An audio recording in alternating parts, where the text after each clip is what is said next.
careful. Wherever you look, the eyepiece will autofocus, and we'll see what you see. That's him. That's him. Watch the traffic. Denzel Washington hits rewind to prevent a terrorist attack in Deja Vu. I'm Richard Roeper, and filling in for Roger again this week is the film critic for the New York Times, A.O. Scott. Welcome back, Tony. Thanks for having me back, Richard. Now, nobody looks cooler walking in slow motion through a crime scene while wearing sunglasses than Denzel Washington, but even the great Denzel can't save Deja Vu.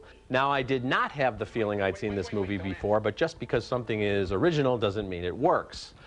Washington and director Tony Scott, no relation to my partner in the balcony this week, teamed up for Man on Fire, one of the great violent, guilty pleasure movies. But here they're trying to sell one of the most implausible storylines of the century.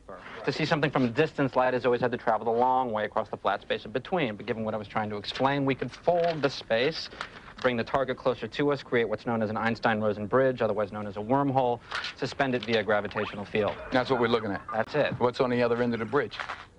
Claire's house. Okay, did you get that? Because I didn't. Basically, and there's not much basically going on here, a terrorist has blown up a ferry in New Orleans. Through satellite technology and a lot of gibberish, Washington's ATF agent and a secret team of geniuses are investigating the case by eavesdropping on the last days of one key victim. Now, is she alive or is she dead? She's alive.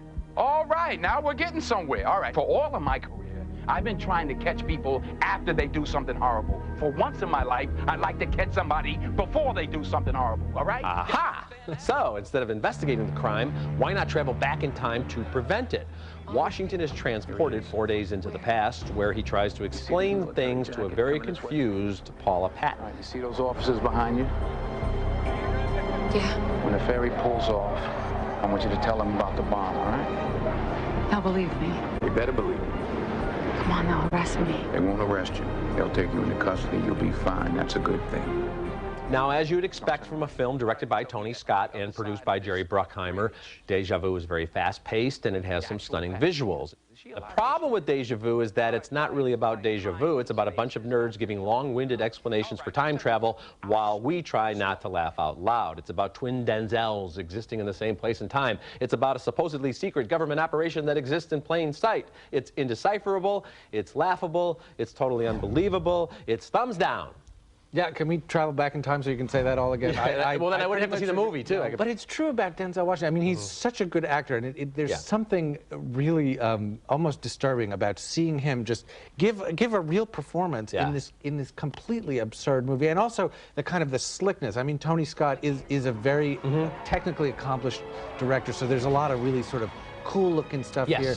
It's so empty. It's so silly. You can't. You know, and I'm sure, Tony, that there are going to be a lot of explanations in the press kit and from people saying, you know, the technology really exists. Well, I don't think it exists where you can follow every single individual in the world with this camera all around her home. You almost expect Denzel Washington to break character at one point and go, oh, come on, you guys. Can we get a rewrite on this script before we continue with this movie? But no one's going to buy this. He gives it his all, and I guess that's why he gets paid what he does. Yeah.